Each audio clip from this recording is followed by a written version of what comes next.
Hey guys, welcome back. Hi Nyagas, waiting there. Where are you? I'm waiting for you in my studio. Hi Mwakazi. It's a very early morning, so I hope I'm not looking sleepy right now. Let's see. It's a good morning out here. It is 9:30 a.m. my time. That's on the East Coast time. So I'm waiting for my guests. Nyagas, I see you. I see you in the chats, but I'm waiting for you in my studio. So you better show up. Otherwise, how is everyone doing? Mwakazi, how is home? How is the how is Africa? How is Kenya? Um, Guys, so today we I have special guests. It's a couple, it's a family. They live in Dubai, and they will be telling us how life is like in Dubai. And it's exciting because I always want to hear how other, like people who travel from their original countries, let's say from Uganda, and settle in different countries. So how life has been for them, how the whole transition is like. So it's always exit from Uganda and settle in different countries. So how life has been for them, how the whole transition is Are like. we on the same page? So it's always exit from Uganda and settle in different countries. So I can hear for them, how the whole transition is. All right. Like. So there is another. I hear my echo. I think you're playing on a different screen or on a different device. Okay, now we're good. How are you guys? Hi, Brenda. Nice to see you. Good to see you. We're so happy. Yeah, Hi me Brenda, too. how are you? I'm good. How are you Get guys your doing? hands from us. Yeah, so I was like running late for this live. I was like, oh my god, I need to shower, I need to do everything. So this is the original me. Like you can get no makeup, nothing, guys. So I hope you bear with me. No, you look fantastic. Thank you, thank you. So how are you? I see Mwakazi here. So guys, thank you for joining us. If you're just joining us, I know some people are joining from Facebook, my Facebook page, and then also my Facebook, normal Facebook, I guess. So you're welcome. You're welcome. I have these amazing people. If you're new to our channels, to my channel and the Nyaga's channel, by the way, they are YouTubers as well. So if you're looking to be in Dubai and visit and just check it out or have questions about Dubai, we have you covered today. So they will be answering any of your questions, any of your assumptions, I should say, like we just sit here and assume. So you are welcome. Please check their channel out. And then also, please subscribe. Please like this video. Let's grow. Let's grow. So I see Monsalumega. I'm also already Munyumba. Oh, hi guys. Hey, hey, hey. So to get this started, guys, thank you for joining us. Those of you who are watching from different places. Hi, Peace. Hi, Peace. Natural beauty. Banana Peace. I'm telling you. You know how I struggle to wake up on Sundays. So, but guys, so let's get this rolling. So, Nyagas, tell us, say hello to everyone. Nice to have you in my studio. Wow. First of all, thank you so much, Brenda, for hosting us. It's such a privilege. We're so humbled. We're so happy to connect with you and your audience. So, we're just so excited. So, we're very happy to be here. And hello, everybody here. Welcome, welcome, welcome. Please give love to Brenda. More love, more love, more love. Nice, nice, nice. Yeah, we have so many people in here. Let me see the quick shout outs to these guys. I think most of these are mutual friends. Monsaluvega, you are awesome. This guy always comments on all my videos, and he has the longest comment in Luganda, and I just love them. I just love these people. Then we have Peace. Hey, my sister, I miss you. Come back home already. Let's see, Makazi, great couple here. Yes, I agree.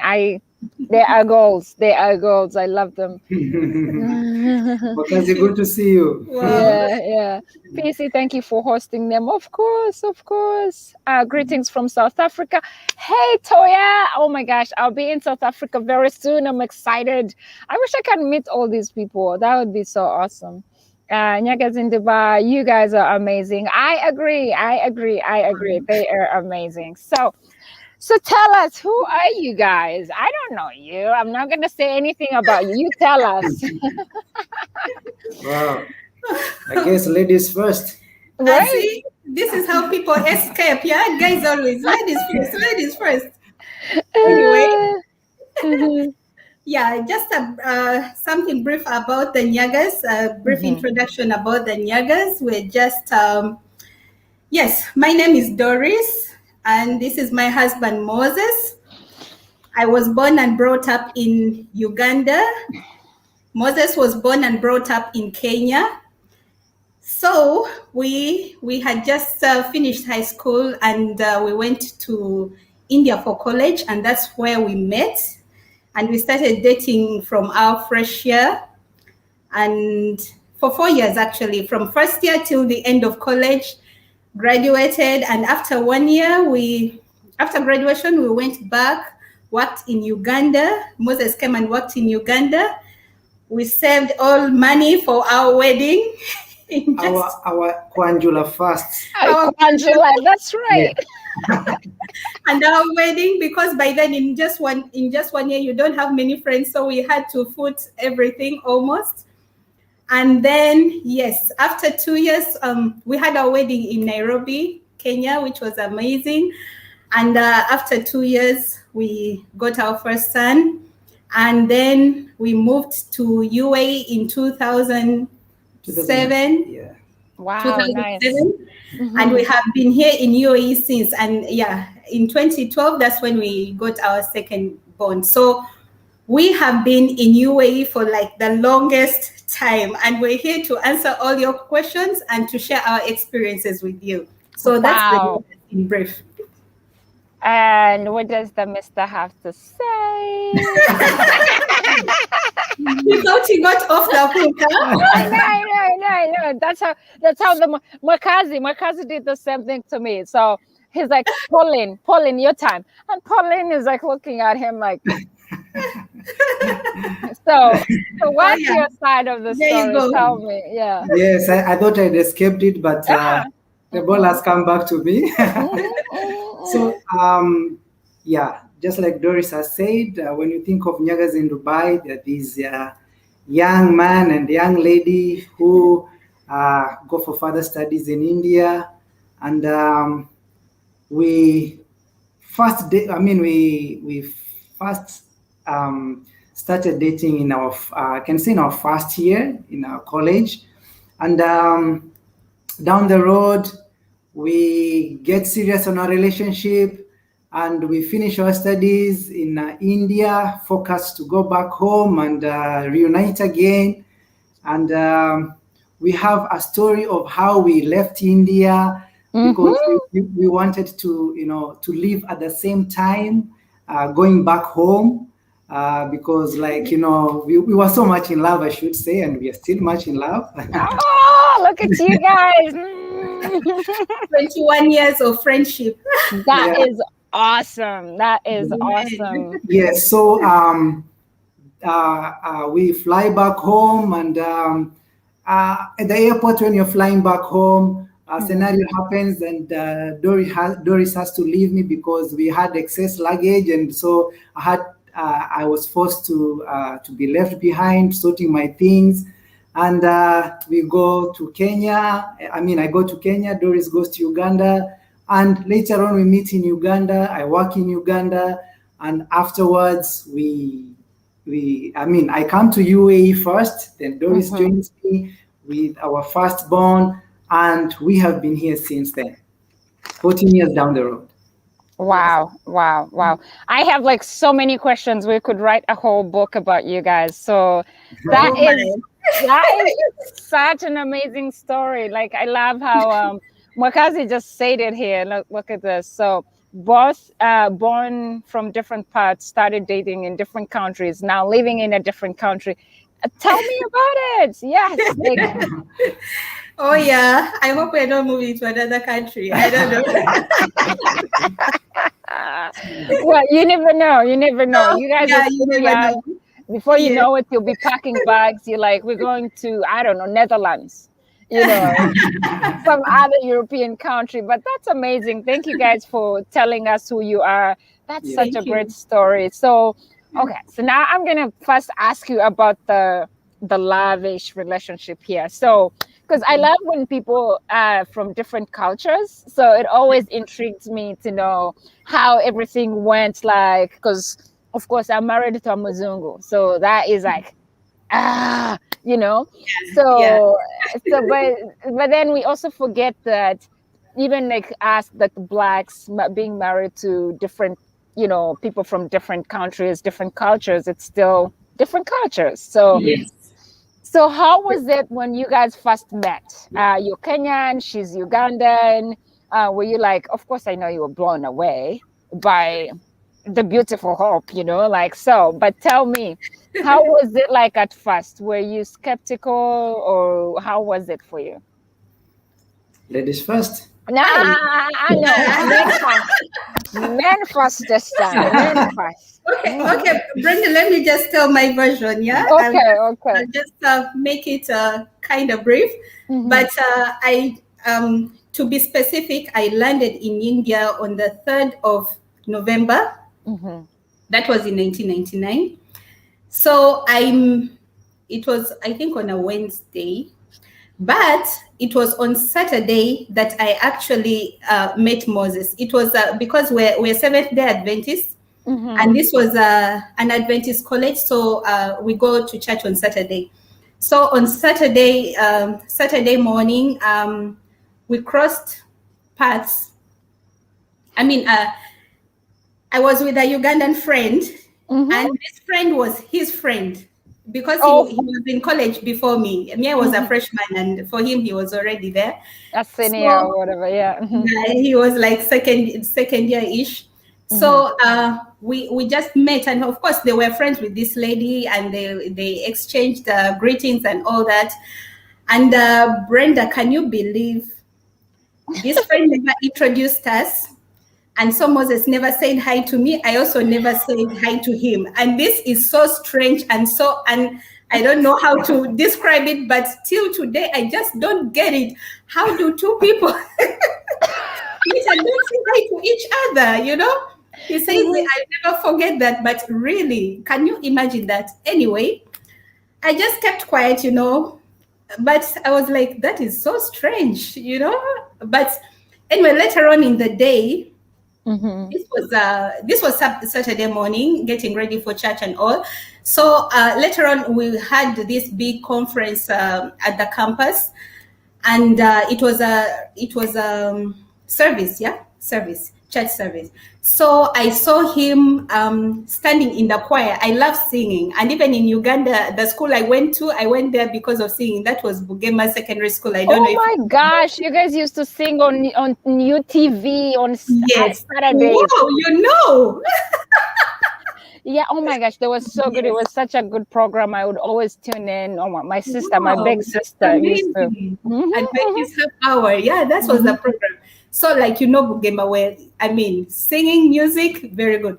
So again, this when I went to this college, they were really good. The choir sang so beautifully, and I spotted him at the back. I was like, that's the guy who snubbed me in the morning. He never said hi. Okay, I'm going to tell him to take me to the choir because I really wanted to join the choir. So after this service, I found my way through the crowd and went to him. And of course, now I'm introducing myself. Can you imagine? Hi, I'm Doris, blah, blah, blah. I would love to join your choir. Can you please take me to, like knowing about the choir, when the meetings, rehearsals and all that. So he says, okay, I'll take you. So this was our very first meeting. Did you say hi that time? Yeah, because I wanted a favor to go to the choir, so I said hi. I introduced myself. But I didn't have any strings attached. I just wanted to go to the choir, like connection to the choir, and that was it. Take it from there. Wow. I think she has said it all, but I think I have some questions to answer here. Yeah. So the first time when I met her, yes, it was on a Sabbath morning. That was on a Saturday morning.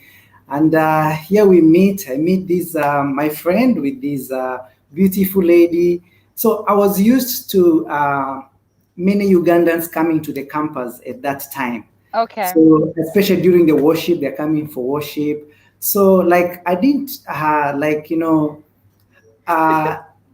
what can I say? I didn't say hi to her, or just because I didn't, Tell the truth. Tell the truth. it didn't kind of cross my mind that there was anything. So Yeah.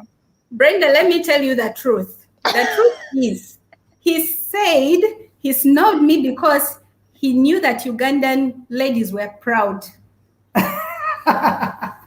They were proud and they just snob guys. So he was maybe to be, I don't know. That was part of it. Yeah. That was part of it, because my friend, she used to bring so many Ugandans from, who used to study from outside to come for worship. And so when she came with Doris, I kind of didn't have that much, I didn't want, first of all, to be I cannot say, I don't know how to put it, but I didn't want to, what can I say? How can I put it here? We've understood. Yeah, I didn't want to be the one to speak first, because it would look so good, first of all. And I was used to many of them coming to the campus. So it was just, like any other person. So that's it. Now, somebody says Doreen they are very proud. I don't know that. Is it true, Brenda? Are we proud? No, you're not. You're not proud. I mean, look, so if you are out there, I mean, it's okay to be proud. I'm not, it's fine. Like, yeah, you know your value. So I'm not going to come kneeling all over the place. It's okay to be proud a little bit. So, but you guys, that's such a beautiful story. So the rest has been history since then. Yes. So, yeah. So we made it to the choir finally. You made it to the choir. Yes, and because of that rehearsals, and every time rehearsals, we're also rehearsing or knowing each other. And you can't believe it, Brenda, by 5th of December, that's when we same year. We met in on the 5th? In November. Yeah, November. November, like 5th November. 5th December, we started dating officially. Everyone was shocked, I'm telling you. It was like, what is happening here? Just like that. Yeah. Yeah. So I think I missed this important part. So the first time when I met her, we didn't speak, okay? But the second time, then I started noticing Doris. The second time that I met her, I said, wow, she is such a humble lady. That's when I started noticing Doris. The second time I met her, yes. Yes. And then the introduction of the choir, then, it's a long story. Yeah. Oh, it's a long story. You guys should write a book. Yeah. You should write a book. Like that's like such like an authentic story that everybody would love to read. Leave alone these Hollywood things. Yeah. But, so we just believe that it was a divine meeting. Yeah, we strongly believe it was a divine meeting because the way we connected, and we're still here today. I don't see any better definition to that. It was meant to be. So we take it that we were destined to go to India to just meet each other. Yes. Wow. So we thank God for that. Yeah. I mean, who knows? Like, who could tell? Like, okay, so he moved from Kenya to Uganda, and then from Uganda to India, and then you from Uganda to India, and then you met, and now here you are. So, fast forward, you guys have been in Dubai for a long time. What made you move to Dubai? What's that? Yeah, what made us move to Dubai? Okay. First of all, as Doris said, when after studies, I moved to Uganda as well. Actually, when I moved to Kenya, Kenya from India, I stayed there like 2 months looking for a job in Kenya, and like things were not really working out there. I used to go for interviews and all that. Then, luckily enough, Doris told me that, hey, there's a new place that is opening up here, and they're asking for staff. Why can't you apply? Then I said, wow, this is a very good opportunity for me to be closer to her. And when I went to Uganda, I did the interviews, and they were looking for a person of my own experience and with my education background. So it was such another divine opening that, to give us another chance to continue a relationship. Yeah. So since then, I worked in several places in Uganda. Then we opted to look for greener pastures. So by then, my cousin brother was here in UAE. I was like, okay, why can't we move to UAE? I mean, there are opportunities there, and they are. I wonder if that's the same Nyaga in Dubai that Mwakazi is talking about. Say, I used to know of a Nyaga in Dubai who helped me buy my first TV and shipped it through Shukuri, East Africa. What are the odds? That might be your cousin, Moses. Probably. You know what, Brenda? Yeah. In the Kikuyu tribe, everyone is called Nyaga. Oh, yeah. No.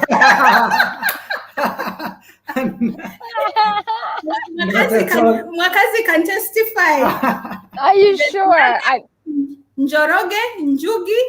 Oh, so it's actually a short name of like some continuous name. Njoroge, Njuki. Oh, okay. Wow. I thought it was a different name. I mean, the names can be so common and so repetitive. So, but Mwakazi, it was not this Nyaga. Okay. Yes. Right. So I was answering the question of us moving here. So then that is the time that we thought, okay, why can't we look for greener pastures in UAE? And my cousin brother was here, so he helped me out, sort out the visa and the accommodation. Then I came here. Obviously, I'm making it quite like a short. It's a long process, and that's how I came here. I mean, I got a job here after hustling for quite some months. And my wife joined 6 months after, and we have been here since 14 years now. Yeah. Wow. Many Kikuyus are Nyagas. Oh, Kamau, Kimani, Mora. I forgot Kamau and Kimani. Kimani. So wow. So it's funny how things work out. Sometimes you're like, how did this happen? But yes, there's a way things happen. Yeah. So how has your life been like in Dubai, having been there for 14 years now? Right? Yes, 14 years. Yes. So when you first moved there, so I just want this to be, I think for like, somebody who's thinking of moving to Dubai, for example, to pick a leaf. So how was it when you first moved there? What came to your mind, or what challenges did you go through? And then later, what happened? What changed? All right.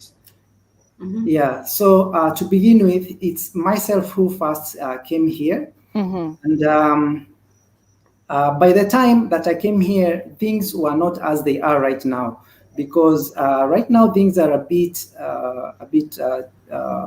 complex or a bit hard because of, first of all, with this pandemic, and then jobs are not as they used to be before.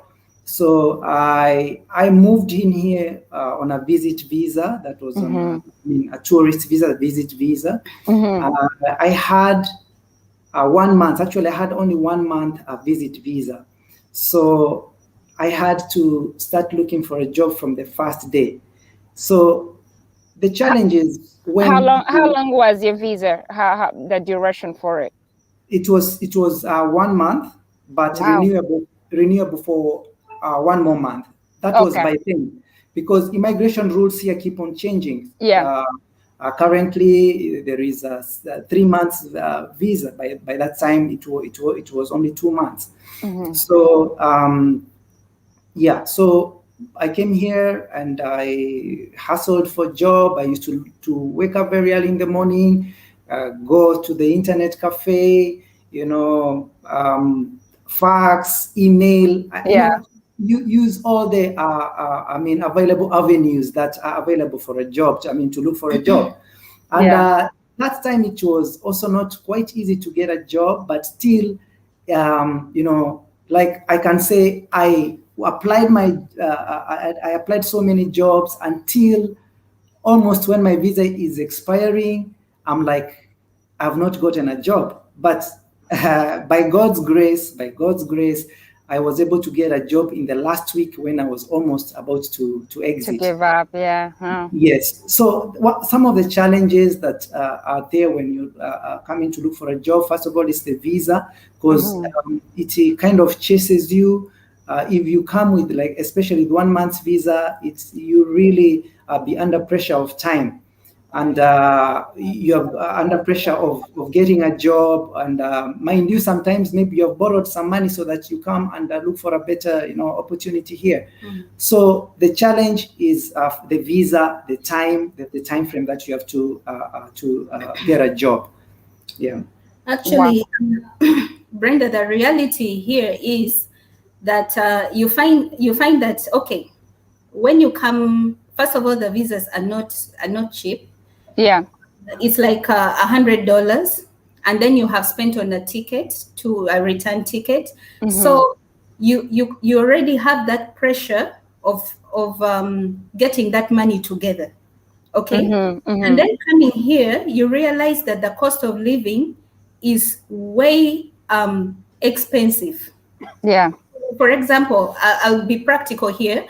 For example, in Uganda right now, to get you can live in a nice 2-bedroom house for 800,000 Uganda shillings, but here in Dubai, that can get you you'll be sleeping like on a double decker.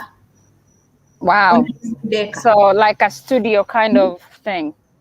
The studio, and again you're sharing with other people just to raise the rent of that nini studio. So you can see, imagine you've spent on ticket, maybe you've saved your Uganda shillings, you've saved ticket, visa, then you come here. The cost of living, just 1 month's rent is almost 1 million Uganda shillings. And then you have to spend on internet, bills, and all transport. In the end, you find that you're spending so much when you're looking for a job. So you're under this so much pressure to find a job as fast as you can. And the downside of this is that this kind of pressure has made many of us end up in out of desperation, settling for anything. Maybe you came from you're university graduate and you end up being a janitor or a security, or think of anything, just because you want to recover that money and you're desperate, you're not getting any jobs. So this is really a challenge that is faced here when you come to the UAE to look for jobs. And you find that now there are so many agencies that are getting our young ladies and men to come and work here. Yeah, there's so many. Yeah, there's so many. Even I went to Entebbe Airport, they're like wearing t-shirts, like 30 of them, traveling together, but they don't know what they're getting themselves into.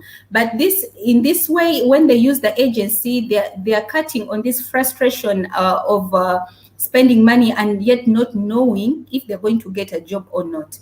With the agency, you come and you get the job, but again, the terms are different. Yet when they're leaving their home countries, they are promised so many promises, but the reality sinks in, and it's just so frustrating. So that's how the job hunt scenario is actually, and that's how people end up doing whatever they do. So Mwakazi is asking, Nyaga's in Dubai, did you have to exit first before reporting to work? Yes. So what happened when I got my first? When I got my contract, Mm-hmm. I had to exit. That's right. To be precise, I had to exit. I went Okay. back to. By that time, I went to Uganda because that's where Doris and the kids and our first boy was.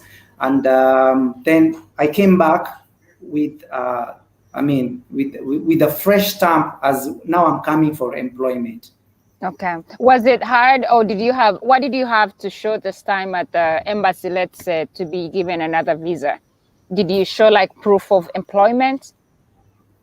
Yes. So no, actually, there is no. We don't have to. I didn't have to go back to the embassy because Okay. when I left, when I got the employment, Yeah. I already had an employment visa. So Oh. yes. So now the company, in fact, I was lucky that the company footed my expenses back to the UAE again. So I Okay. didn't have to spend on anything. Everything was catered for by the company. Okay, great. So Yeah. after you arrive, let's say you get an employment and you're there, how long does it take for your visa status to change now? Because you're not there as a permanent resident, like we would call Yes. them here. You're there Yeah. as on a work visa.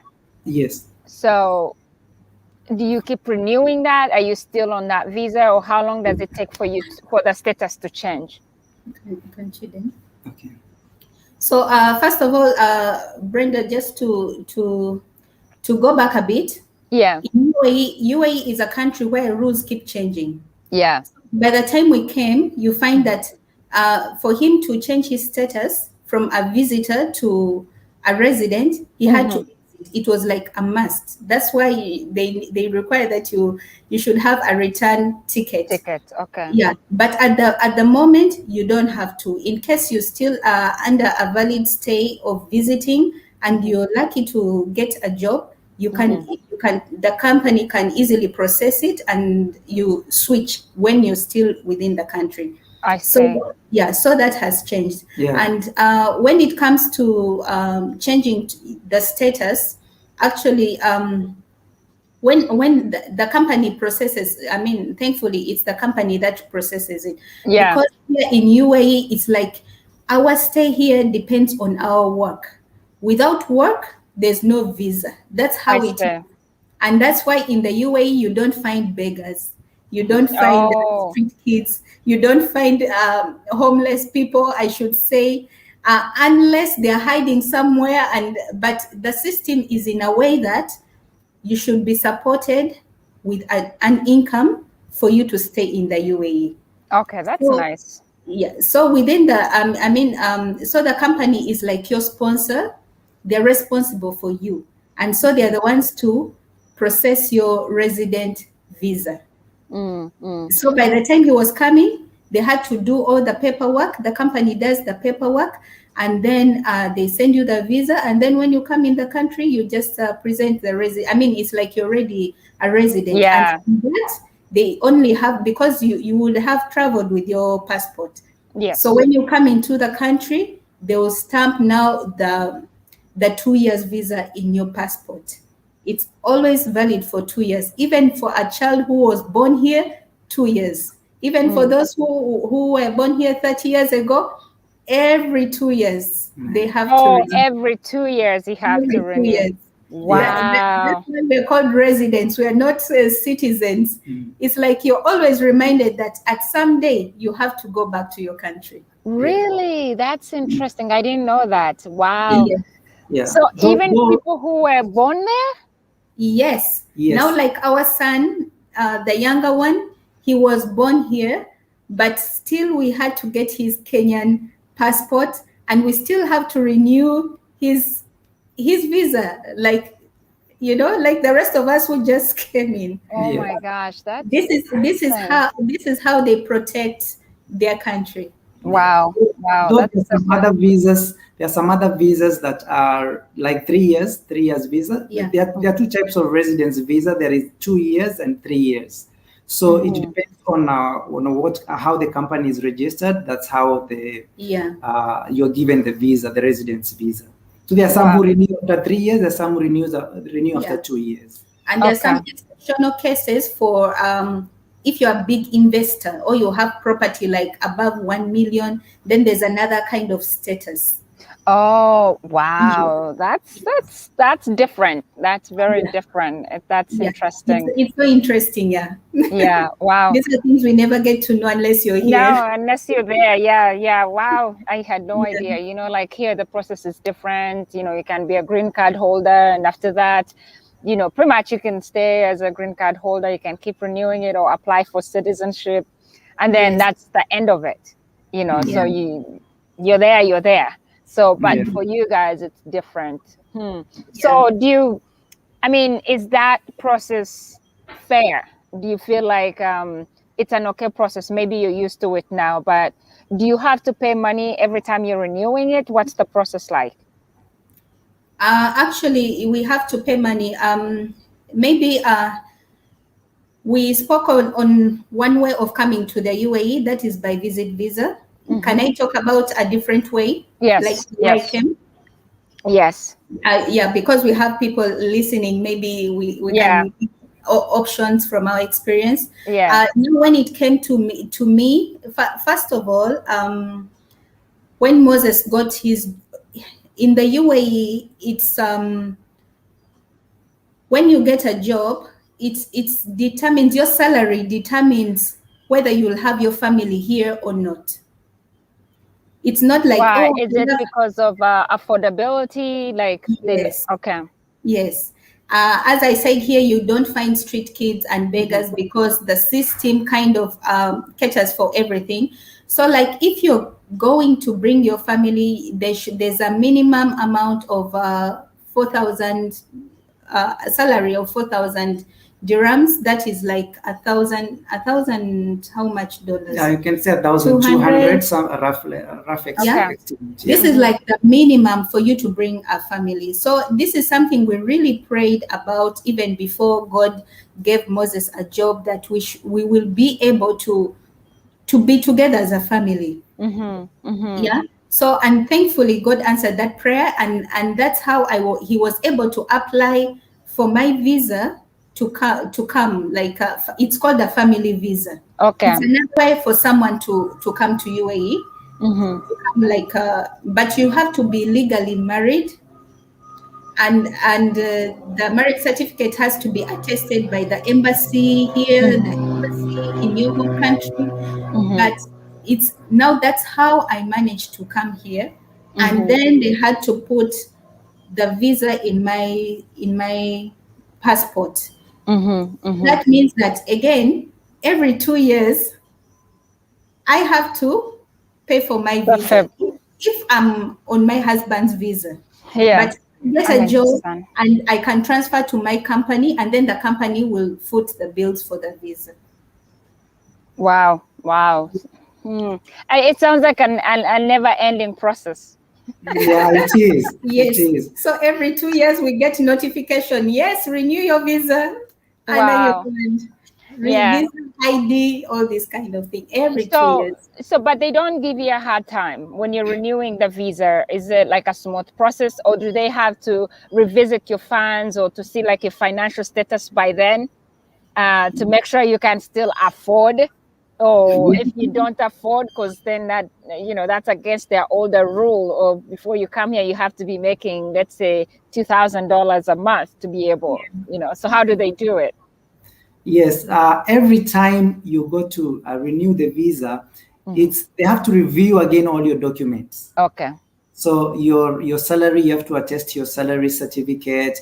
You have to have the residence. Even when you have a family, you should have a 2-bedroom house. It is a requirement of that. So the contract, that it should be attested by the municipality. What else? That's pretty much it. In other words, the system, the system here is very organized. Yeah. Even when you go to apply, to apply all your details, are there. Yeah. Yeah.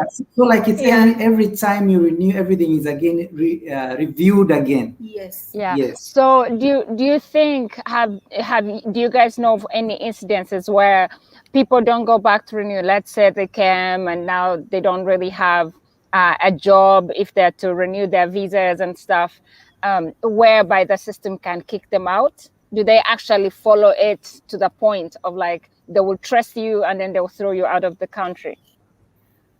We have cases like that. Actually, we didn't know those cases were there, but they're actually there. When we got to know some people, even personally, I'll give you usually.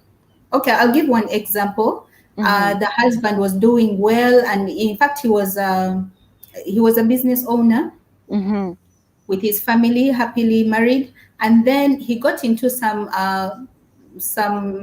monetary stuff, and then he ended up in prison. But then you find that in such cases, you find that maybe the husband loses a job, and then maybe they don't even have the money to fund the ticket to go back. So in that case, you find that there are people who can stay illegally, but still the system catches up with you. You can't access anything for the government because your papers are lacking. And also you find that when it comes to school, you can't register your kids for school because, again, the system. But but during Eid, is it Eid, when they forgive people? Yeah, they give an amnesty. Yes. It's called amnesty. During Eid, there's a time they announce. They say, if you've been staying here illegally, bring out yourself. Yeah. Really? That's interesting. They can say that we shall let you go to your country, or we shall reduce on your fines, because each and every day that goes by and you're staying illegally, it's a dirham, not even 1 dirham. There's a fee. Yeah, they have a fee. That keeps accumulating per day. And believe me, if they go in the system and find you have to pay. Yeah, you don't exit before you pay the fine. You don't exit, you have to pay. So the system kind of catches up with you. But if there's this amnesty, that's where most people take the opportunity to go and surrender themselves, and then they can be reduced on their fines, or maybe they can go back to their countries. So there's this kind of provision, because things happen, and sometimes people can't help it, unfortunately. Wow, that's interesting. Like, you would never know these things, honestly. Like, I had no idea about what happens there. That's interesting. Thanks for letting us know. So Mwakazi has a question. How is the relationship with employers, like, or local citizens? Any maltreatment for foreigners? You guys, that's a good one. Yes. So the relationship with your employer depends on, I can say, on a personal level, and also within the company, what type of a company is it? Yeah. Because you will find that there is a company that it has very good ethics when it comes to work, and so they have very good protocols between the employer and the managers and with the owner of the company or something like that. But then you will find, I think Mwakazi, you have heard of not even Mwakazi alone, but there is, news all over of how there's some mistreatment when it comes to employer and employees, and this especially comes to when you're employed as a domestic worker. That is where there's always so much complication. Yeah. Relationship, like when you're working in an office, there is no that much complication, and such kind of disputes are easily resolved by the labor office. But then when we come to like domestic workers, that is where there is complication, because the employees, the employer, I can say the maid is saying is being done like this, and then.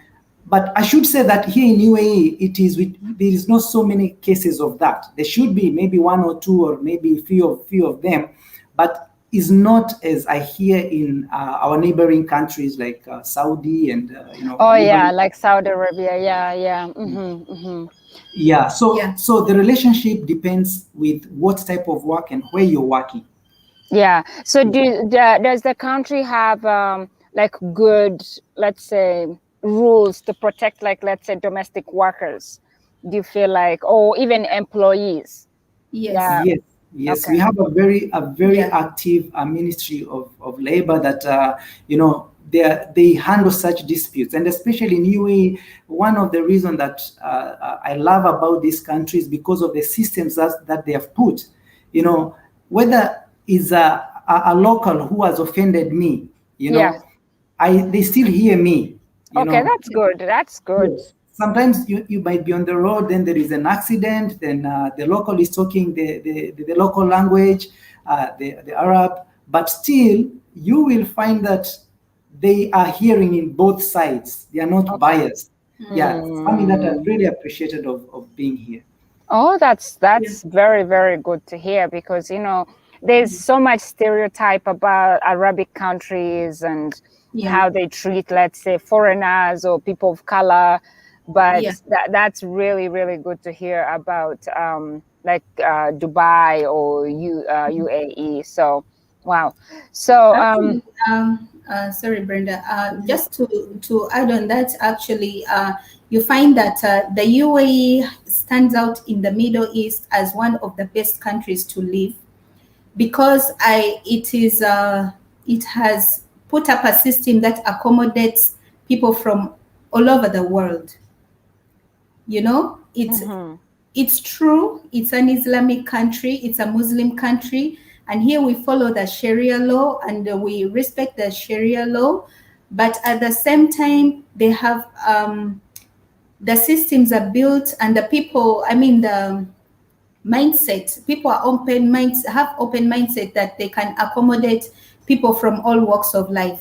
And mhm, when you said if there's any when you asked if there's any biasness about the local people, and us the foreigners, actually there's no biasness, but you would be mhm. surprised. This is a fact that in UAE the locals, I mean the Emiratis, that is, yeah, Yeah, yeah, they are only like, is it 20% Of of the population, entire population? they are less as considered to. yeah. Okay. Very, very minimal. And the rest of us are mostly expatriates, but there's a way they protect their people. Like they give them good jobs. They make sure that they have programs. Like in a company, it is by law that you should employ Emiratis in a company. Even if, let me say, I'm an African, I have my company, it Mhm. is by law that I should have an Emirati in the company to bring balance within the society. Even if Right. there's so few, you find that there will be, I mean, they'll be well represented in different sectors, even if mostly in the government sector, but Mhm. also in the private sector. And because we have, you may think that maybe because of this, they feel that they're above us, the other expatriates. But Mhm. this is where the labor laws come in, and they put us all on one slate. Yeah, yeah. That they apply to everybody. You have to treat everyone with respect. I should not even get any kind of hint of racism from That's somebody great. else. Yeah. Wow. From somebody else, because this is actually, like for example, 2020 was called the year of tolerance. We Mhm. have to tolerate each other in this country. We're all here, but it's like, the theme, or they have a theme for every year. So there's that year of tolerance. I love it. I love it. That's Yes, great. I mean, it's just amazing that they when religion, because when you combine religion, I mean, the leaders are led by God. They have religion at heart, that they have to be kind, especially in Islam. They promote this kind of being peace, being Mhm. kind. So Mhm. they also promote it in the laws that they put in and everything. So you find that even if I may be black and someone else is Asian, we have almost. I say almost because there are some bits and pieces here. Yeah. But we all have almost equal opportunity at career, at growth, at different things. Yeah. So how does go ahead, sorry. No, I'm saying, so that's how it's all balanced out with the expatriates and the locals. That's good. Honestly, I can't even say that's anywhere close to how the US the US treats its people. So I will not say much there. But that's like really, really good to know. Wow. So I see you saying something here. Who? Let me see. Makazi was saying, well, he first said that's great fear to most people who may want to come to come work there. Yeah, so he was talking about like discrimination or anything like that, which Moses answered earlier. So, and then we have never heard of this positive side niggas in Dubai are talking about. Wow. Yeah, seriously. Like, I think, okay, so there's one thing I think most people, when anybody talks about UAE, we all think of like all the Arabic countries. I think most people do not even differentiate between like knowing that there's like Saudi Arabia is not part of, is it part of UAE? I don't even know, but no. So it's another country. It's another country. So I think there's more that we don't know about these countries that we tend to think it's the same. Like every time I would see so many people, we have like a tiny airport next to us. So I think this is like the worst time because all those small planes are flying out or whatever. So you hear some noise in the background and I'm sitting outside. But you find that, we see so many kids or so many young people living, let's say Uganda, for these countries, and we just assume they're going to Dubai. So when they're all suffering, it's assumed that Dubai is a country. It's a country, yeah. So we see people suffering, and you see all the kinds of videos out there where people are pleading to be, airlifted from these countries. But we forget that there's so many different countries there. It could be a neighboring Saudi Arabia is not the same as UAE. So, but this is like really, really good to know, and especially for people who are thinking to travel. Now, let's see. Actually, Brenda, about that kind of treatment, it's true. There are people who go through that kind of treatment, but also it comes to how you came in Dubai. Like for example, we witnessed. We were shocked. We were just one day in church, and then it was a Ugandan lady. She came with her suitcase, with a lot of fear, like a refugee running away from in so much fear. She just entered the church and she was wearing this abaya, like a Muslim, trying to disguise herself. And she just sat, afterwards. Then she was asking for some Ugandans and all. Then we got to speak to her, but it turned out that she was brought by an agency, and then she was mistreated by her bosses, like so much mistreated, one instance that she just woke up one day and ran away. And the thing here is that in most cases here, they will take your passport, especially domestic workers. The employer will take your passport and keep it with them. So it's like your, it's like control, yeah? It's like control. You can't run away, so they can do whatever they want. And you find this kind of people usually are so when this lady came to us, she we were talking to her, but she kept looking around like maybe someone is following her. She had so much fear and Oh, and then we put her in the car. She couldn't sit up like this. In the back seat, she was lying like this. Hide, like as if somebody could see her. Like someone is going to see her. She had so much fear. She was so thin, like so thin. And then we told her, we are going to take you to the police right now. You need to report these employers of yours. But she said, no, please, no. She pleaded with us not to take her to the police, which we still don't understand.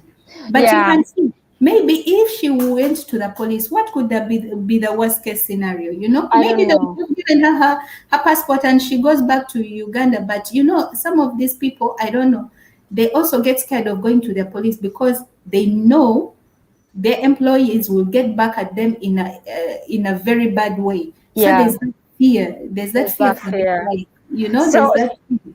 so what They happened to cannot her? vote. Oh my Hmm. gosh. What did you guys do for her? What was the end of that story? Oh, you're interested. Okay, we'll tell Yeah. you. It has a happy ending. So we got her place to stay, and Hmm. then she was able to transfer to another employer. And okay, we got an agent who got her Yeah. another employer, of course, Hmm. again, domestic worker. But this Hmm. time, this employer was more friendly to her. Okay. And then the previous employer was demanding for some money as compensation for what she spent on her visa. As I said, the employer Yeah. company spends on your visa. So they were able to settle that for her, and she was able to get her passport. And now she's a happy lady. If you see her, the cheeks are all Yeah. popping out. Thank God.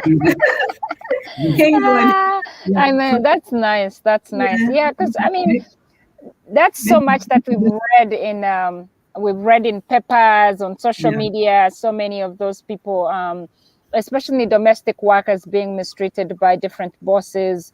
But I always wonder if there's like a law that could actually, like, is the police able to protect them, or is it still going to favor their own citizen? Let's say the employer, compared to the labor. Like to the maid, let's say. Yeah. So here in UAE, they follow the rules as they are, like I mentioned in the beginning. And most of these cases, actually, you'll find them mainly with Mm-hmm. domestic workers. The house help. They're the ones who face mainly this type of mistreatments. But Mm-hmm. like I said, when it comes to other sectors, even if they are there, those are solved very well at the Ministry of Labor. But for the domestic workers, that's where there is that type of experiences, and you will find that they follow the laws. They will follow to the bottom what happened and how it happened, and till the problem is solved. If at all, the domestic workers to be Yeah, to go back to the home country. to the That home is country. Yeah. yeah. Actually, that's the I should say, I don't want to say it's the worst thing that can happen, but you end up going back to your country. Now, like this lady, she didn't want to go back to Uganda. She said, Of course, yeah, because she still wanted to work and make some money here and there. So she knew, like, by going back to the police, by reporting to the police, they probably would end up kind of like sending her back home. yes, And maybe it would even be hard, like, once the record is there, it can become hard for her to even be able to get another job, like, probably. yeah, because maybe even the next employers might ask for her record, and then Yes, that record would show up saying, she reported the old bosses to the police, and who I would yes, not want to take you in because I think you also report me. yeah. Yeah. So that, I think that's like the fear. But my goodness. All right, Mwakazi had a question up there about religion. Yes. So Yes. is it okay for other people to practice their religions, like churches there in plenty? You don't find any strictness about being non-Muslim or practicing any other religion there? No, we have freedom to religion. Okay. All the churches you'll find, we have Catholic Church, we have Protestant churches, we have Seventh Day Adventist Church, we have all the churches. The only restriction, I should say, that is there is that you cannot do things like crusades, like the way at home we have, you go there in the town center and then you do some crusade. No, Or that is, making noise on the street corner. yeah, Okay. With your like Bible, come With up your with me. Bible, please get saved, get saved. No. No way. Right. Yeah. Yes, yes. Otherwise, we have freedom to worship. Yeah. Okay. Actually, before we came to the UAE, this was a big concern for us. We didn't know if we were going to have to go to church, because we're going to a Muslim country. Yeah. Really. Uh, and when he came, he was so happy. I mean, the first Saturday that he found a church, he was so happy. He told me, "Oh, I found a church. We can pray here." I mean, it was good to know. And even now, it has even become better because congregations have grown, and most of them, okay, they pray on Friday because that is like the Sunday here. Today is like Monday. So Brenda, you're relaxing on weekend here, or it's already Monday. Oh yeah, yours is like already Monday. That's right. It's already Monday. So this is one of the things that we really appreciate about being in the UAE. But we have like other congregations in the Middle East, in other countries. They don't worship in public places. They congregate in homes. Oh, In I see. Yeah, this is, and in other countries of the Middle East. So it's like they're praying, worshiping privately. But here I there's see. freedom. I Yeah, see. Wow. good. Okay. Hmm. This is very, very interesting and very educative to me. So, somebody said, let's see, somebody had a question. Keeping hope alive. Thanks for tuning in. Thanks for this information. I'd like to know about someone who has worked in Qatar for long, if it's possible. Well, I don't know. I don't know anybody who's worked there. Maybe we should look for somebody who can also tell us. But do you guys know anything about Qatar? Though I didn't get the question, do they want to move to Qatar or? I don't know. I think he's just asking for like experience. Like, what is it like being there, working there for long? Actually, Yeah. Qatar is also a good country to work. Okay. Yeah, so actually, you'll find that the rules within the Middle East when it comes to employee is almost the same, because they have to, I mean, make for you, I mean, they have to get for you an employment visa, and after employment visa, they get for you here in UAE, we call it Emirates ID identification. I mean, which shows all your status. Like here, I think in Saudi Arabia is the same thing. I think for them they call it ikama or something like that. I'm not very sure, but you'll find the system is the same, just that maybe the working condition might be maybe a little bit different. But I mean, when you come to the Middle East, it's almost the same. Yeah. Okay. Yeah. So how is let's say how is it like? I know those countries are hot and they can be hot. So how is the housing like? Do most houses have, let's say, ACs in them? How do people cope up with such weathers like times? I'm glad you mentioned AC. AC is life. It's life. Yes, I couldn't imagine. Yeah. So do you find like all the housings at least have air conditioning systems, or are there people that still struggle in such weather conditions? Yeah, so you'll find because of this harsh weather condition here right now we are on the peak of the summer as we speak. So it's extremely very hot. So you find in all the Emirates they have put in AC almost everywhere, I should say, apart from outside, of course. When you're waiting for a bus, the bus stations they are, I mean, they have equipped them with the AC. When you're in a metro station, when you're in bus station, when you're in bus station and when you're in the bus, the AC goes running throughout. When you're in a metro station, the AC goes running throughout. In our houses, we have the AC. Usually these months are the time that the electricity really goes very high. The bills. The bills. Yes, when you go to labor camps, you'll find there is AC. So AC is a necessity. Yes. Yes. So everywhere AC, it's an air-conditioned place. In fact, we sometimes wonder how did these people exist when there was no, this technology of AC. Yeah. Yeah. Markaz is asking, was once told that when it rains, you guys have like a holiday. It's rained. Yeah, it's true. It might be funny, but yes, it is so true. It is true. Oh my Yes. gosh! When it rains in Wow. the UAE, it makes headlines. What are you talking? It makes headlines. Really? Oh my It gosh! makes headlines from the offices to schools. The children don't go to Wow. school that day. Newspaper. Huh? The school Wow. today, and the more it continue raining, is the more the kids have holidays. You know. My But you know gosh. what, Brenda, the first fascinating thing about this country is that even the rain, I don't want to call it man-made, but it's a process called cloud seeding. You know, they Really? plan for the rain. Yes, they do cloud seeding so Yeah, that it rains. Yeah. you guys you can Google about it to know what I'm Wow. talking about. Yeah. Yeah. But Yeah.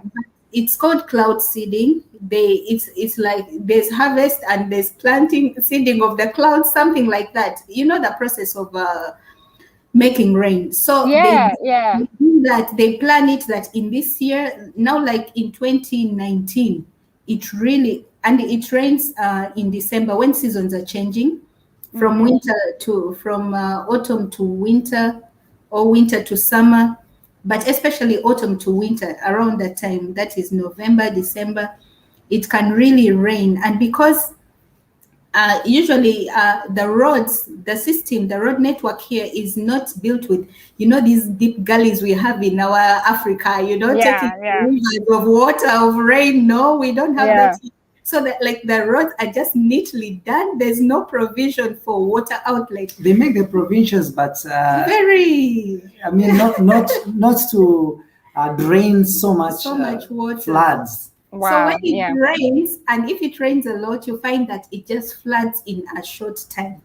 And that's where it's the headlines come in, no one can move and all this kind of thing. But now, like last year, 2020, we barely saw rain. Wow. Barely saw That's rain. interesting. That's So maybe this year we're going to get, but usually the rain is I don't know. To me, I don't like the rain.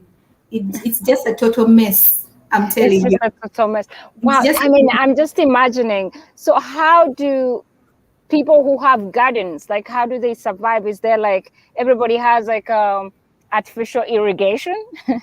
how Yes. do how do they survive? Where do you even get the water from if it's not raining at all?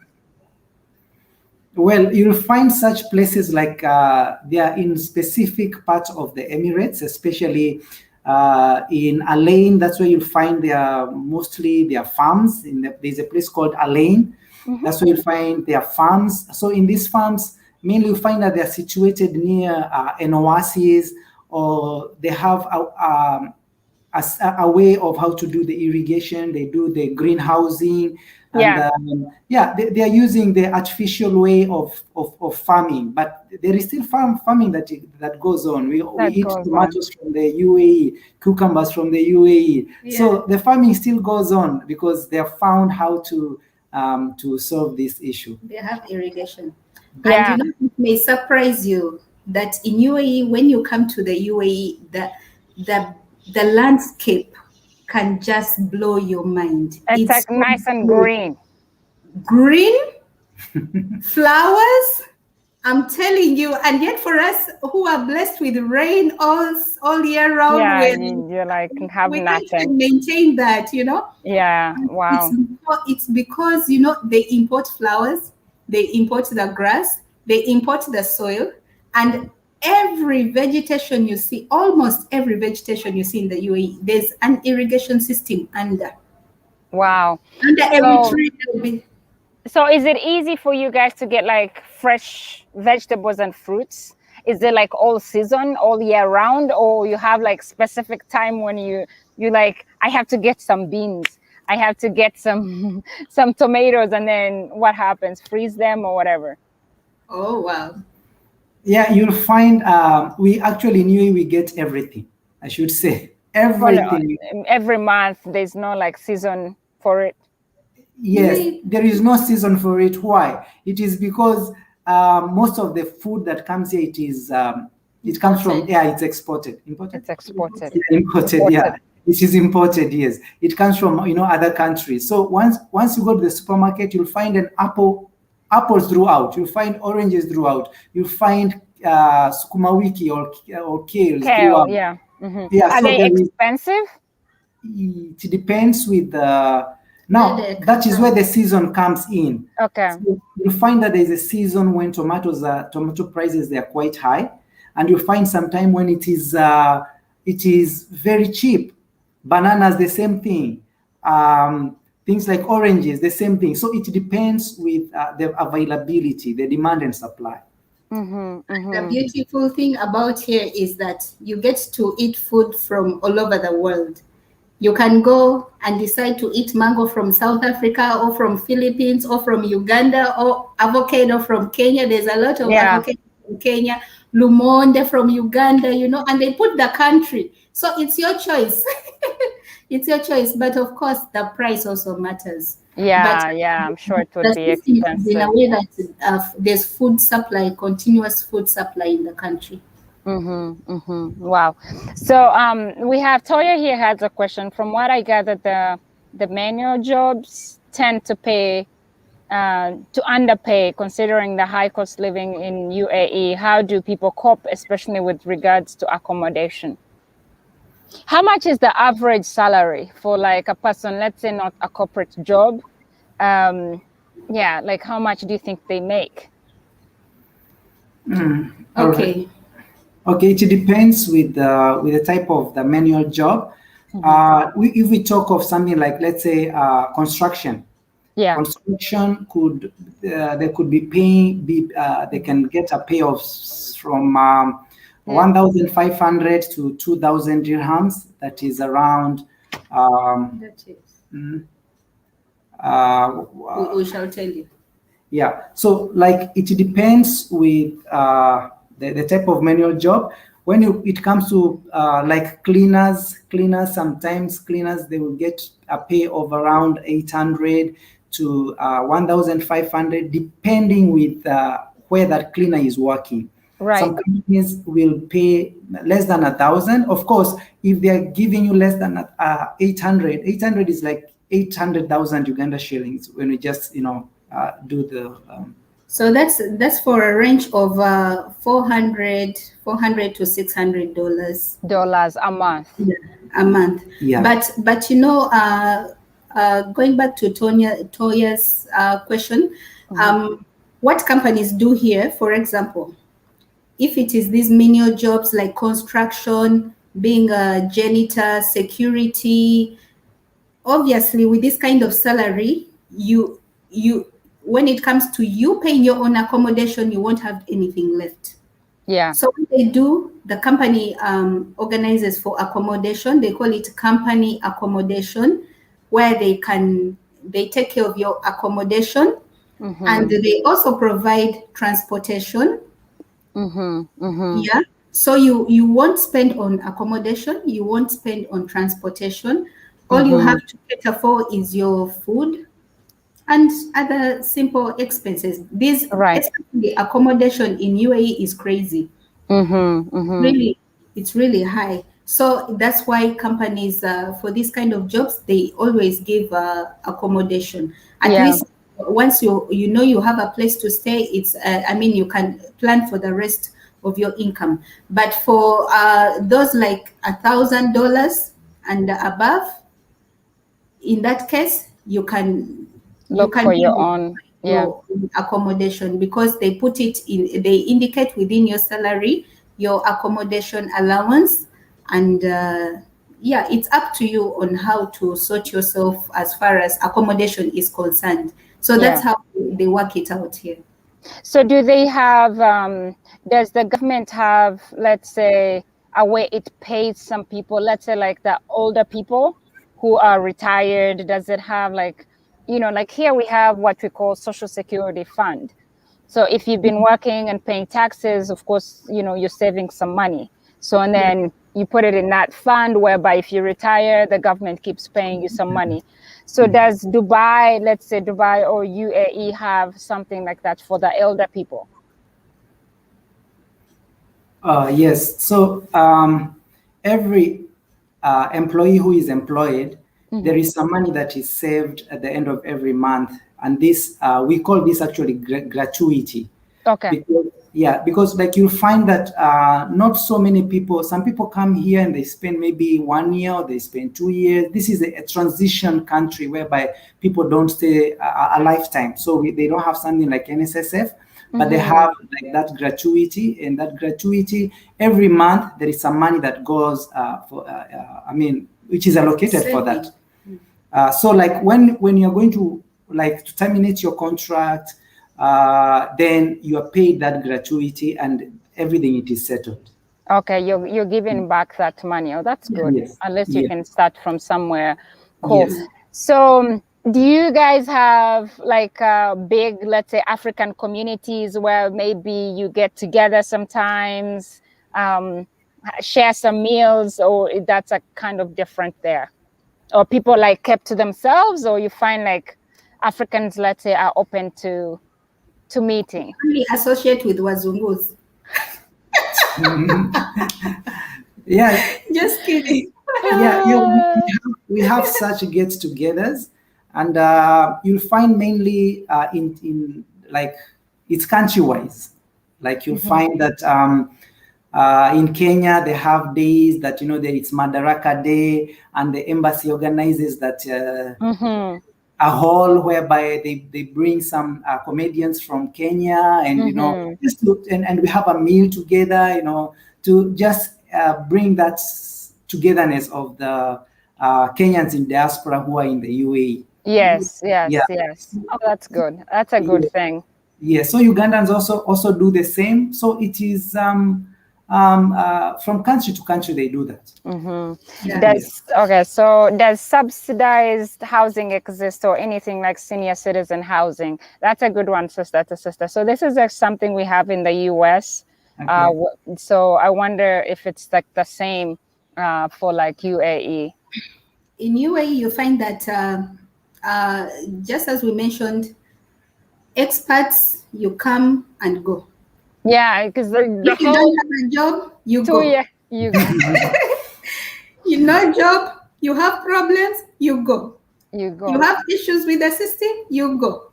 So you like there's also, I mean, if you're a citizen, so there's not like I'm struggling to understand. There's nothing like a citizen of UAE.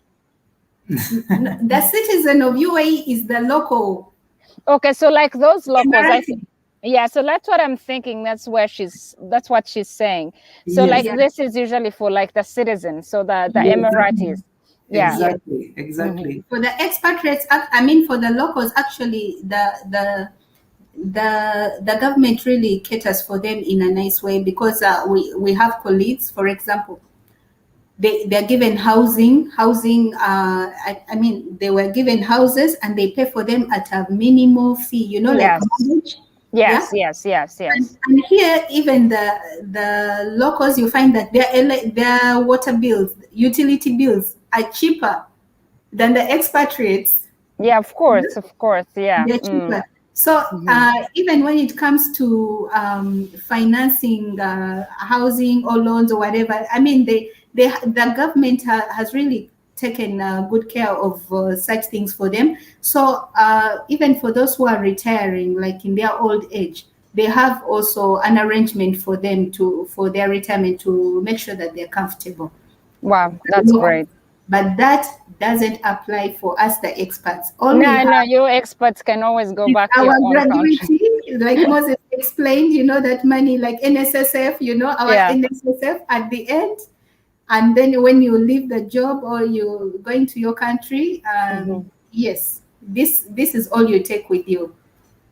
Yeah, so how you can become a citizen? The UAE has introduced something very new in the recent days. Is he sweating, or it's me sweating? Because I'm outside in the sun. Just to make sure. Yeah, so the UAE has introduced a system whereby if you're an investor, okay, and you have this certain amount of money, so they they are considering to give you a residence visa. I mean, not a residence visa, but a citizenship. A citizenship, yes. Yes. So another way to become a citizen is through naturalization. Like, let's say that you're married to a local, which is usually very rare. Yeah, I was just about to ask, how often do immigrants or expatriates like you guys get to marry an Emirates person? It happens. It happens. It happens, but yes, especially when it comes to it comes to like Arabic. Let's say maybe somebody from Egypt, yes, who is marrying a local, marrying someone from Egypt, or you find that sometimes there are locals who are marrying somebody from India or somebody from Pakistan. Yes. They are there. Those cases are there. They are there, but they are not so much common. And still, their status, especially for the wife, it's not the status is not up to the grade of the husband. You can't say that. What does that mean? It's not that you're going to get 100% benefits. Oh. You still remain Kenyan, or you still remain Ugandan. You understand? But the children, because I have colleagues in this kind of thing, they're married to locals, but they don't get the benefits. You know, the kids who are treated as locals because they will get the local passport. That's interesting. Yeah. So for them, they also remain. You remain in your country nationality, but you may not necessarily get the passport. But you know, it's like, how can I say? It's like you're connected, but you're not. You have half. You're there, but you're not really there. Because you're the mother of the citizens. Of the citizens. You have to take care of the citizens. Wow, that's interesting. Yes, I have some colleagues who go through this kind of thing, and when I listen to it, I'm like, what? You know? That does not make sense the to me at all. To their kids, but not to them. Wow. So let's see here. Guys, I appreciate you joining us. I see so many people watching on Facebook. Thank you. I hope this information is very, very helpful. And again, if you need to know more and more and more about Dubai, about UAE or any surroundings, the Nyagas have lived in Dubai for 14 plus years. So please visit their channel. They have their email address there. See what they post. Maybe if the activities you're thinking of traveling there to do, they always do like nice travel vlogs of different fancy hotels, like resorts. I want to bring my kids there next year. I've been promising them, but I think now the young ones. Please do. Yeah, we're coming. And you guys are reminding us. You are taking us.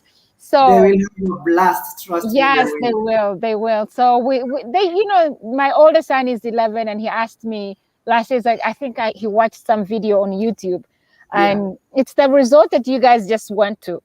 Yeah. And he's like, Mom, it has like the biggest slides. It has the biggest water. It's the biggest water park. So, and I told him, look it up and see what we need. So he's writing everything down and doing the budget. Wow, that's nice.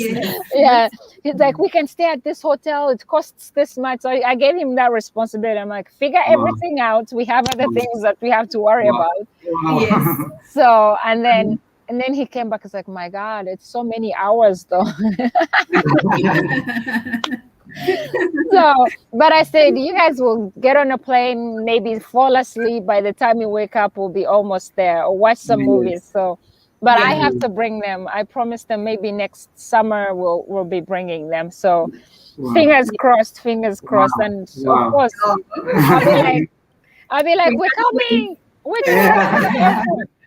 So but thank you for sharing all this great information with us. We'll be hosting you more and more and more and more. So we are here to give all the information. Help as much as we can. Yeah. So Mwakazi, of course, is making fun of you guys. He's wondering where you're moving next. Yes. And then sister to sister does subdecide. Okay, yes, we already talked about that one. So it does exist for American dream, or Canada or UK. I don't know. How are you guys thinking?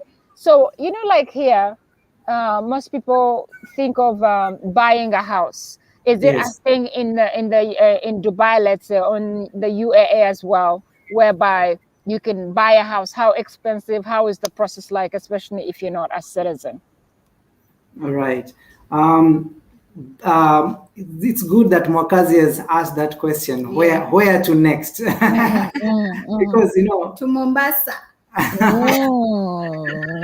to Coast. yeah, because as every day goes by, you have to think about your future. Okay. Yes, retirement or Yes. So like in this country, like we mentioned, there is no, you cannot settle here, or you can settle here if you want, but it comes at a price. And also there, you have to keep on renewing your visa time after time. So for us, we want to move back to Africa, we want to move back home. yeah. So what we do, we try as much as possible to make goals of investing back in Kenya and Yeah. Uganda, so that when that time comes, when we decide to go back home, we can retire happily. Yeah, you have somewhere to land. Yes, Yes, I yes. think that's a big thing for. So do you find that because of the whole renewal visa thing is a big decision for you guys to make, like, or to determine where you want to retire? I'm thinking because you have to renew every 2 years, so most people end up not buying properties in the UAE, like buying a house. Yeah. So you just set up for renting the whole entire time, maybe save your Yeah. money and build back home. Yes. So there are so many investors that are investing here, Mm-hmm. how in houses, because as you know, this place is it's a real estate place. The buildings are, there are some buildings which are empty. Some this is a real estate place. You find houses in places like Jumeirah where there are very good houses. So people from UK, people from all over the world, even Africa, like Nigeria, Kenya, South Africa, we have many investors who come to buy houses here, and they own them, because those ones, they're freehold. But is that not but it's they get a visa, like anytime they get a residence visa because of how much they have invested. But it depends on where you have invested in a property. That's how it determines whether you're going to get a residence visa or you don't get. Should invest in 1 million and above to get residency. But Wow. but actually, this system of transition, in a way, it's a good reminder that, to look on the positive side, that it reminds us of our countries where we came from, and so and how we can also contribute to the development of our countries back home. So you find that if you're to put your money in a house here, it would be like nothing. You'll be spending so much, and then you're just getting a house. Yet at home, you can do much more than that to benefit a whole community. You get what I'm saying? Yeah. So in a way, it keeps your mind planning on bigger things, on investment, on retirement. Maybe if we were citizens here, I don't know, you don't care about saving, maybe the government is going to give me retirement package, I don't know what, golden watch, all this kind of thing. So it keeps you on your toes to see that you do something back in your own country, you plan for it. Because what happens here, especially you find that people who don't plan for this, who don't have a backup plan, especially they've not invested, or maybe they like in states, you say people want to buy a house. Of course, everyone wants that comfortable house. Yeah. Down the road, and in the winter, in the snow, in the heat, it's like your gift to yourself. So even here, people, they want to buy houses, but in their home countries.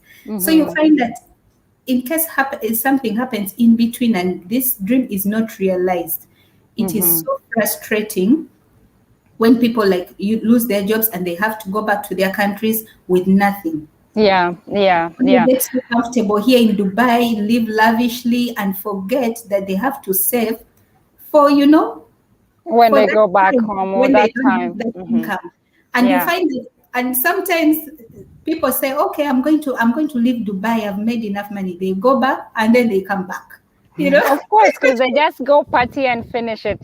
But investing back in our countries is also another topic, a very, very big topic. I think we'll have to schedule another time and talk about different experiences with investing back home, especially for people in the diaspora, because there's so many stories and it's a broad topic. That would take us like a whole entire 2 years. 2 hours to talk about. But you guys, I want to thank you. I have to run. I have to take my kids somewhere for swimming. So, but thank you so much, everybody who's joined us today. Please subscribe. We're almost at 1,000 subscribers. This is exciting for me. So please subscribe. Visit my guests today. They have a channel. You will love it. I always just go there to watch all the fun things that they do because I'm like, I need to be there. Thank you. Yeah, thank you everybody who joined us, Mwakazi, all of you guys. Thank you so much. Somebody who had a question, quick one, very brief, and then we can run. Saying, how is the winter in Dubai? Is it like here? So for us here right now is what, September? So you can see I'm in the sun. It's warm today. It's like 85, but it's starting to cool down. So by October, that's usually the fall season. And it starts to cool down. So November, it's winter time. So we start to get a whole bunch of snow and jackets come out. So how is it like for you guys when it's winter time?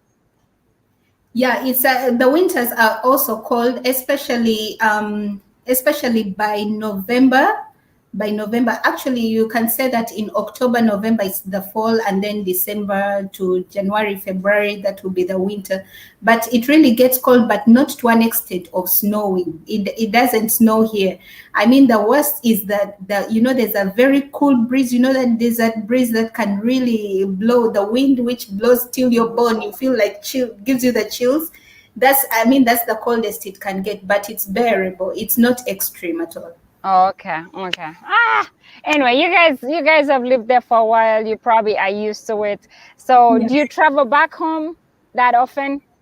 Yes, we travel annually. Even sometimes we can travel in 6 months. It just depends on when we get the opportunity to do that. Okay. So like once we go home, we can go for a month or 2 weeks. It just depends on the chance that we get, but every year we have to go home for. We're only 5.5 hours from East Africa. So. That's right. You're like nothing. You could even jog there. Mwakazi will tell you that. Mwakazi will tell you that. Oh, you can jog there. I love Mwakazi. But thank you guys. Thank you for all the support and love. Thank you for being here with us today.